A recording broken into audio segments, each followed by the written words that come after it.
C'est avec une très grande joie que je vous retrouve ce soir. Mesdames et messieurs, bonsoir et bienvenue à notre édition du journal. Ouvrons cette édition avec ces discours du président de la République démocratique du Congo lors du 79e Assemblée générale des Nations Unies qui s'est tenue à New York, où le président de la République démocratique du Congo a tenu un discours pour solliciter des sanctions sévères contre des auteurs des atrocités qui sévivent à l'est de la République démocratique du Congo, suivi l'extrait de son discours choisi par la rédaction d'Absi Télévision. En tant que membre de la coalition mondiale contre l'État islamique, la République démocratique du Congo exhorte les Nations unies à intensifier leurs actions pour mettre en œuvre les recommandations de cette organisation, notamment dans le cadre du processus d'Aqaba. Le terrorisme qui sévit dans l'est de notre pays est étroitement lié au pillage et à l'exploitation illégale de nos ressources naturelles. Ces activités criminelles alimentent l'insécurité et financent les groupes armés, exacerbant les conflits dans la région des Grands Lacs. Par conséquent, il est impératif que les Nations unies envisagent des sanctions sévères contre les acteurs responsables de ces crimes économiques afin de briser ce cercle vicieux et de favoriser la paix, le développement durable et la dignité humaine pour les futures générations. Monsieur Le 26 septembre de chaque année, le monde célèbre la journée mondiale de la contraception. Ceci en vue de rappeler à la face du monde les bienfaits de cette pratique. L'expert et spécialiste en la matière, Moses Kena, révèle que la contraception ne révèle pas seulement les avantages, mais aussi les inconvénients. Il était au micro de Dani Sobo. Suivez. De manière simple, nous connaissons que la contraception, c'est l'une des méthodes qu'on utilise pour éviter de tomber enceinte. Ça, c'est de manière très claire. Il y a beaucoup de méthodes. Il y a des méthodes naturelles et des méthodes artificielles. Alors, par rapport à la question qui m'a été posée sur les avantages et le désavantage, alors je vais leur parler comme médecin et puis de deux, je vais essayer de bosser comme un homme de Dieu. Avantage, c'est vrai, l'avantage est de ne pas tomber enceinte. Là, tout le monde est content, on ne tombe pas enceinte, ça passe. Mais il y a d'autres contraceptions que nous, personnellement, on n'encourage pas. La meilleure contraception que nous encourageons, c'est ce que nous appelons l'abstinence. L'abstinence, étant un homme de Dieu, je suis à l'aise, mais ce n'est pas obligatoire pour tout le monde. Dans la méthode ou dans la manière dont nous faisons des choses, lorsqu'il y a un couple qui veut faire une contraception, ou soit une personne qui veut avoir une méthode contraceptive, on va lui proposer les différentes méthodes, lui montrer inconvénients et avantages, et c'est à lui de choisir.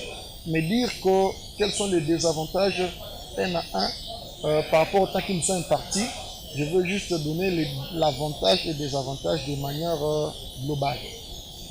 Chaque contraception a toujours un avantage et un désavantage. Alors, comme médecin, qu'est-ce qu'on fait? On évalue le bénéfice et risque. Lorsque le risque est moindre, le bénéfice est prépondérant, c'est le style de contraception qu'on doit choisir. Voilà au moins, comme inconvénient, par exemple, les gens qui utilisent la pilule, des différentes pilules, ils prennent de manière abusive. En réalité, les pilules là sont composées des hormones. Il y a d'autres pilules qui sont composées des estrogènes et des progestérone. On les appelle les estroprogestatifs. Il y a d'autres qui sont uniquement composées de progestérone et autres. En le prenant de manière abusive, vous créez un dérèglement hormonal au niveau de votre organisme, surtout les femmes. Un séminaire de l'éducation militaire sur la paix et la sécurité Chine-Afrique se tient dans la ville de Beijing en Chine.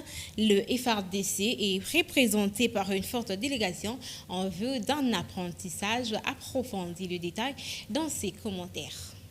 Ouverture en République populaire de Chine du séminaire de l'éducation militaire sur la paix et la sécurité Chine-Afrique. Ce forum de 9 jours se déroule du 20 au 28 septembre 2024 dans la ville de Beijing.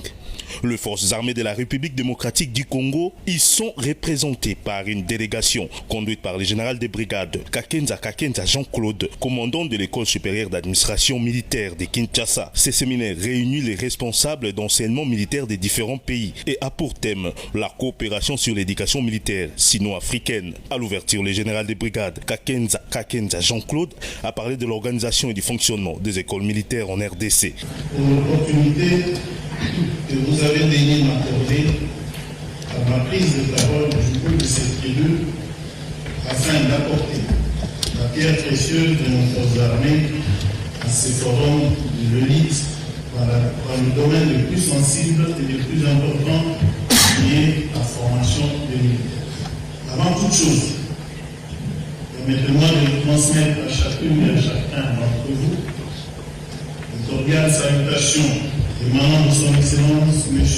Félix Antoine Tshisekedi Tshilombo, président de la République, chef de l'État. Et je vous transmets également toute la sympathie ainsi que les salutations amicales et fraternelles du général d'armée Christian Choué, chef d'état-major général des forces armées de la République démocratique du Congo. Avant de m'étendre sur ma prestigieuse école, permettez-moi de vous faire un bref aperçu sur l'organisation de l'enseignement militaire dans mon pays. Toutes les écoles militaires de la République démocratique du Congo sont supervisées au sein d'un grand et unique corps dénommé Commandement général des écoles militaires. L'objectif poursuivi par ces forums est la construction d'une communauté d'avenir partagée entre la Chine et l'Afrique pour promouvoir la modernisation de l'éducation militaire.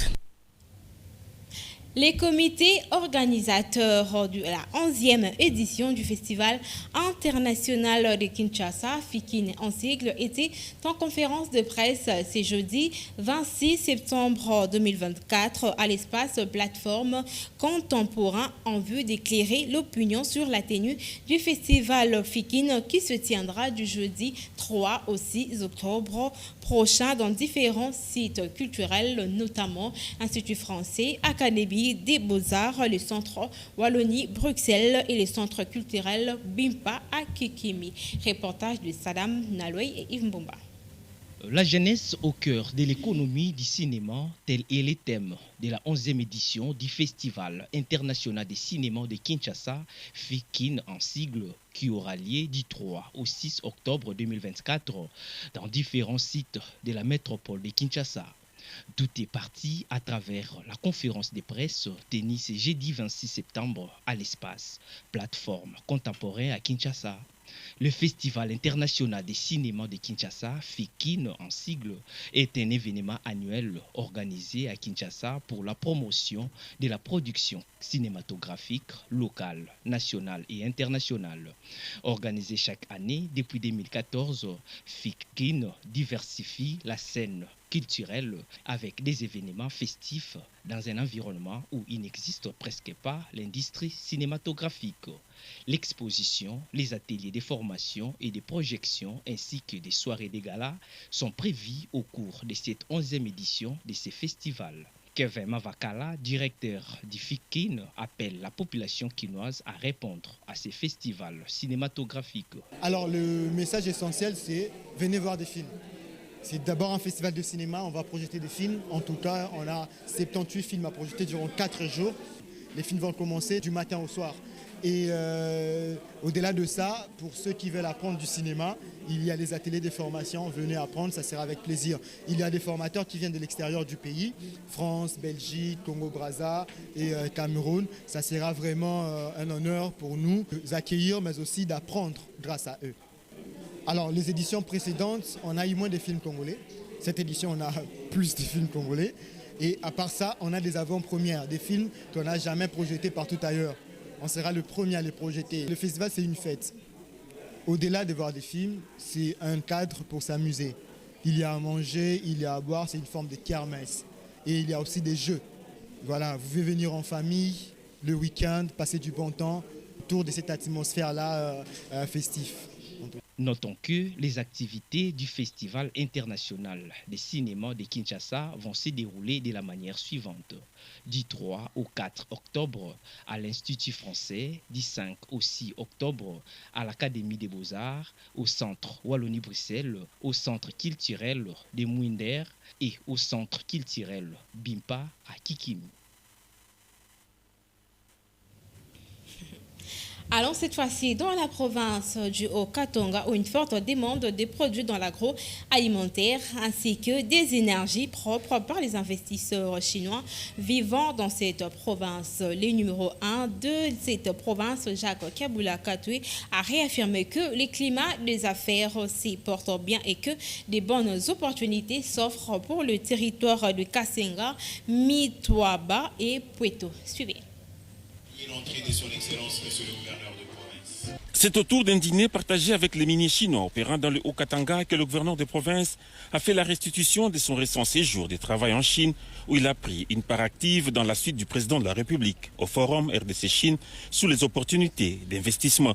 Jacques Kabula Katoué est revenu sur les projets de son gouvernement et les potentialités qu'offre le Haut-Katanga dans les secteurs des infrastructures, des mines, des sports et du tourisme, avec un accent particulier sur l'agriculture. Le gouverneur a rappelé les énormes potentialités des 3 autres territoires aux minéraux inexploités jusqu'à présent, notamment Pueto, Kasenga et Mitwaba. Ces contrées font face à un déficit en énergie électrique et en infrastructures routières, d'où l'urgence d'y investir pour lancer leur développement. Et les 3 autres territoires qui ne sont pas exploités ont besoin de barrages hydroélectriques. Et les potentialités sont là. Le premier besoin, c'est d'avoir des investisseurs qui viennent investir dans l'énergie électrique. L'autorité provinciale a par la même occasion signifié qu'un cadre de concertation va être créé pour garder un contact permanent entre les opérateurs économiques et le gouvernement provincial. Un appel du gouverneur salué avec satisfaction par ses partenaires. Personnellement, après avoir écouté tous ces projets, je suis très encouragé par son Excellence, Monsieur le gouverneur. Invité à ce dîner, le boxeur congolais Martin Bakole a été présenté à l'assistance. Le chef de l'exécutif provincial a appelé ses partenaires à souscrire pour accompagner ses fils maison à préparer son grand combat avec un boxeur chinois, combat prévu au mois de décembre. À Kinshasa, la population du quartier Fidi, dans la commune de Makala, connaît une pénurie d'eau suite au manque de services adéquats de la Régie des eaux. La population s'est contente alors des forages et lance un cri d'alarme aux autorités provinciales afin de pallier à cette situation, car selon elle, cette situation occasionne plusieurs maladies. Reportage. L'eau de forage est à la base de plusieurs problèmes tels que le maux de ventre, les mycoses de la peau, pentite que c'est là. La population du quartier Fidi se voit abandonnée à son triste sort, notamment l'absence d'une eau potable. Cette situation perdure depuis près d'une décennie. Pour s'approvisionner, elle ne se voit dans l'obligation de parcourir des centaines de kilomètres. La population lance ainsi un cri d'alarme aux autorités compétentes à ce problème.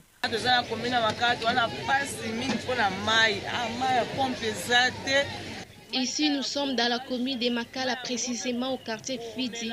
Nous avons les difficultés d'eau potable. Nous vivons que grâce à l'eau de forage et ça nous crée plusieurs maladies dans le corps. Nous demandons aux autorités de pouvoir nous aider en ce qui concerne l'eau des robinets.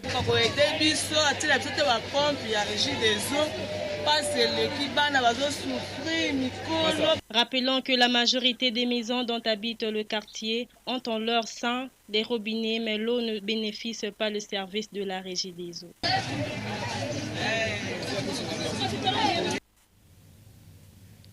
Jean-Paul Mbouébois, gouverneur du Kasaï oriental, a reçu ce mercredi 25 septembre 2024 une délégation de la société Zengwei venue pour les études de la construction d'une nouvelle maison carcérale à Lubumbashi. Cette délégation était conduite par un Symphorien Poi, conseiller du ministre en charge de la justice en République démocratique du Congo. Images et commentaires. Les projets de délocalisation de la prison centrale d'Mbujimai, PCM en sigle, communément appelé Munchimanu, vient de franchir une nouvelle étape. La société Zengwei, chargée de mener des études pour la construction de la nouvelle maison carcérale, a été présentée ce mercredi 25 septembre 2024 au gouverneur de province, Jean-Paul Mbouemboa Kapo. C'est M. Symphorien Poyi Mwandianvita, conseiller du ministre d'État, ministre de la Justice et garde-sceaux, qui a conduit cette délégation auprès de l'autorité provinciale. Au sortir de cette rencontre, les conseillers avaient savoir que les projets visent à construire une prison moderne, étant donné que celle existante regorge environ 800 personnes, alors qu'elle est construite pour une capacité d'accueil de 150 personnes. La nouvelle infrastructure attendue rentre dans le cadre de réformes du système pénitentiaire du ministre d'État, Constant Mutamba Tungunga. Le gouverneur Jean-Paul Mbouemboa Kapo a salué ces projets qui rencontrent certains axes de son programme d'action. L'exécutif provincial avait déjà évoqué la question de la construction d'une prison moderne où il y aura l'autosuffisance alimentaire des prisonniers.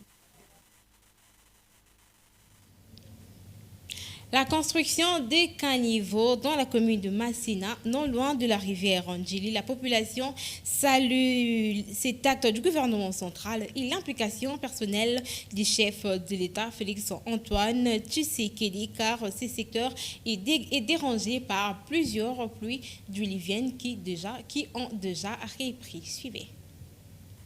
Pendant plusieurs années, la population habitant la cité des Vallées à Massina Petro-Congo, proche de la rivière Ndjili, était victime des inondations à chaque pluie diluvienne. Cela avait causé des dégâts tant matériels et de pertes en vies humaines.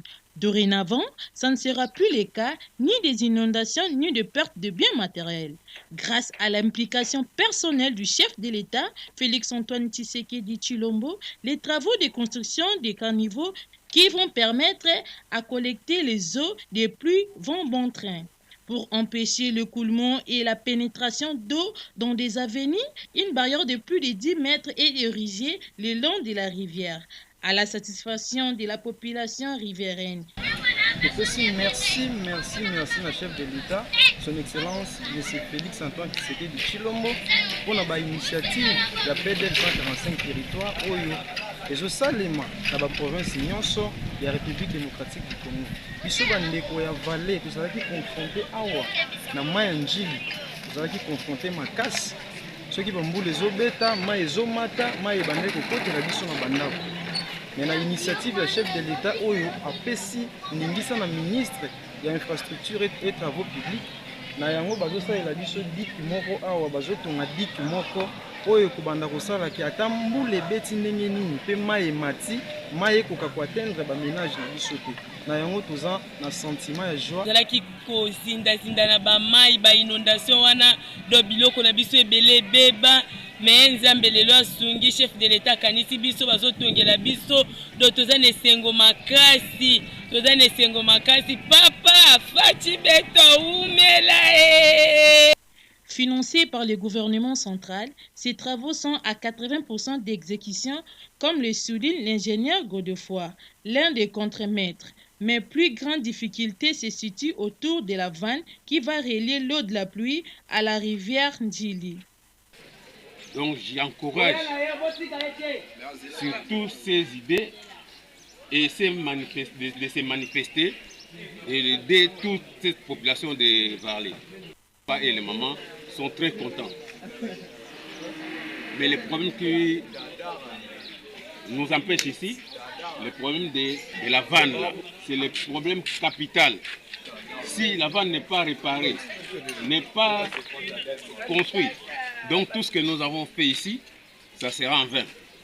Les habitants des vallées à Massina Petro-Congo peuvent pousser un ouf de soulagement car leurs cris d'alarme ont eu gain de cause. Ils seront cette fois-ci épargnés des inondations pendant la saison pluvieuse. Changement de fréquence. Le ministre des Finances, Doudou Famba Likunde Libotag, et le vice-premier ministre en charge du plan, Guilain Niembo, ont passé mardi le jeudi le sujet au peigne fin à New York, aux États-Unis, avec la directrice du Programme national des Nations Unies pour le développement, PNUD en sigle. Les discussions ont porté sur les partenariats entre la République démocratique du Congo et l'Organisation des Nations Unies. Les deux parties prenantes ont discuté sur l'état d'avancement des travaux dans le cadre du développement de 145 territoires, car les PNUD est l'une des 3 agences d'exécution. Suivez. De cet entretien de haut niveau, l'Argentine nationale a fait part à la numéro 1 du PNUD des exigences du gouvernement congolais dans le cadre de ces partenariats. Il s'agit entre autres d'accélérer la finalisation des ouvrages restant avant le 31 décembre de l'année en cours pour permettre le lancement du 2e volet du programme principal centré sur les routes des dessertes agricoles. De son côté, la directrice du PNUD a rassuré les autorités congolaises de la volonté et la disponibilité de son institution à accompagner le projet visant à améliorer les conditions de vie de la population congolaise dans son ensemble. Au terme de cette réunion, les autorités congolaises ont annoncé l'organisation d'une table ronde axée sur les investissements, à laquelle seront conviés les bailleurs des fonds et les investisseurs du secteur privé. À ce jour, le taux d'avancement des travaux du PEDEL 145 territoires est évalué à 84,1%, ce qui justifie les satisfaits de toutes les parties prenantes. Le programme de développement local des 145 territoires est une initiative ambitieuse du chef de l'État, Félix-Antoine Tshisekedi Tshilombo, visant à lutter contre la pauvreté, les inégalités et à promouvoir le développement dans les 145 territoires du pays. Le premier volet du programme concerne la construction, la réhabilitation et l'équipement d'écoles, des centres de santé et des bâtiments administratifs, ainsi que la réhabilitation des routes des dessertes agricoles. Messieurs et dames, c'est par cet élément que nous bouclons complètement cette édition qui a connu les concours de toute l'équipe technique et rédactionnelle. Merci pour votre fidélité aux antennes de la petite télévision. Au revoir.